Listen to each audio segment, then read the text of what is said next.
یہ وہ دن تھا جب پہاڑ نے دکھا دیا کہ قدرت کا سب سے وحشی روپ کیسا ہوتا ہے۔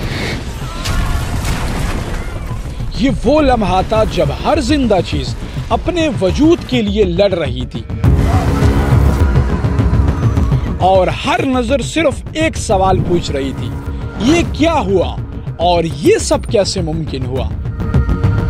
آسمان کی بلندیوں سے آگ کا ایک طوفان اٹھا جو زمین پر ہر چیز کو جلا کر راکھ میں بدل رہا تھا۔ پتھروں کی بارش، گرم راکھ اور زہریلی گیسوں نے زندگی کو ایک بھیانک خواب میں بدل دیا، لیکن اس قیامت سے پہلے سب کچھ مختلف تھا۔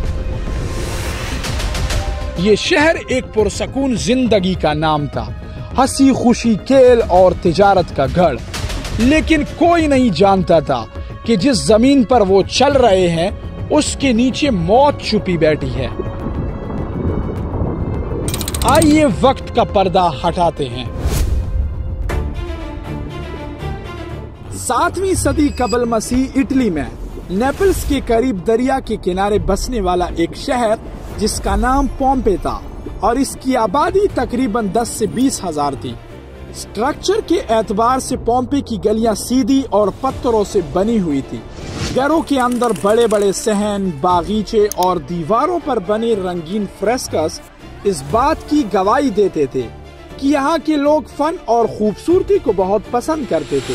اگر کاروبار کی بات کی جائے تو یہاں سب سے زیادہ مشہور کاروبار تھا شراب اور زیتون کا تیل۔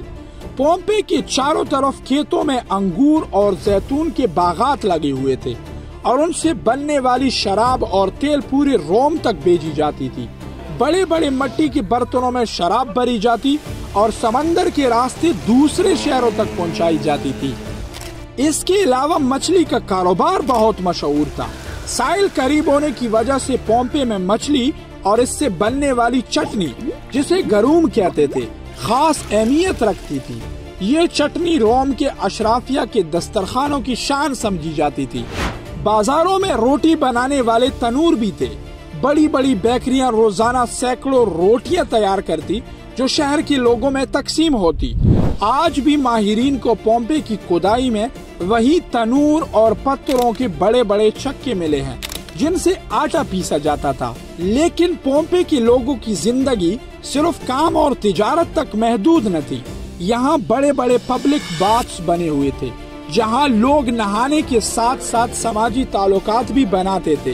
اس کے علاوہ ایک شاندار ایمپی تھیٹر بھی موجود تھا جہاں گلیڈیٹرز کی لڑائیاں ہوا کرتی تھی۔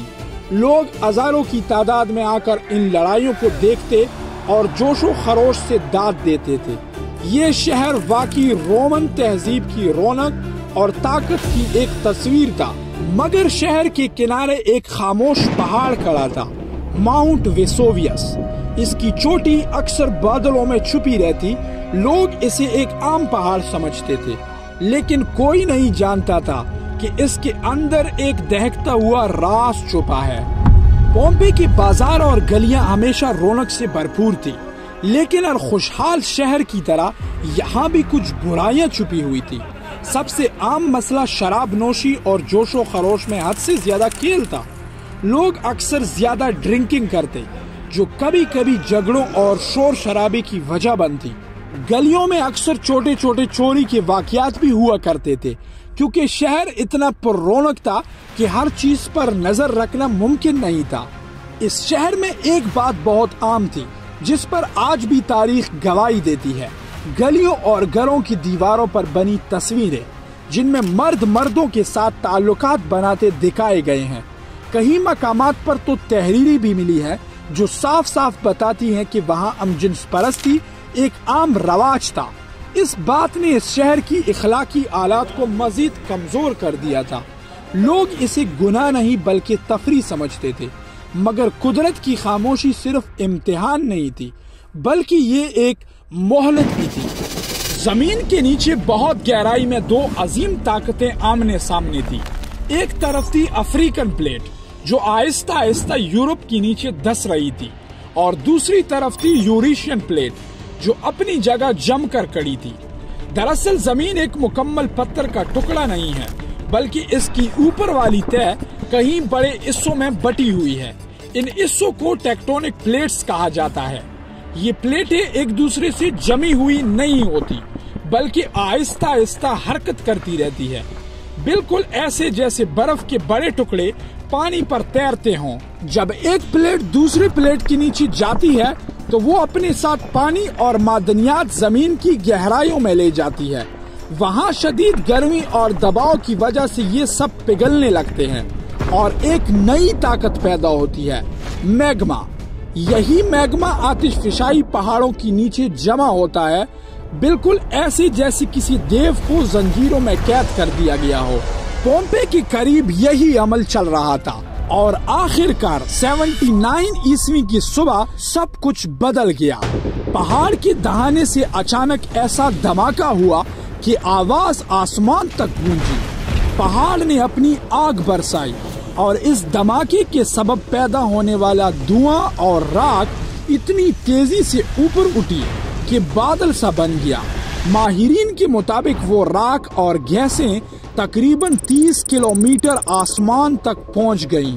جو زہریلی گیسیں اور تیز راکھ وہاں چلی، ان کی رفتار اتنی تیز تھی کہ لوگوں کے پاس سانس لینے کا وقت بھی نہیں تھا۔ گیسوں کی شدت نے سیکنڈوں میں جسموں کو جلا دیا اور جہاں جو تھا وہ وہیں کا وہیں پتھر کی مورتی بن گیا۔ کچھ ہی گھنٹوں میں ایک خوشحال شہر جس میں بازار تھے، کھیل کے میدان تھے، عیش و عشرت کی محفلیں تھی، وہ سب راکھ اور لاوے کے نیچے ہمیشہ کے لیے دفن ہو گیا۔ یوں لگتا تھا جیسے وہ پہاڑ صرف 10 کلومیٹر کے فاصلے پر نہیں بلکہ ان کے گناہوں کے عین سر پر کھڑا تھا۔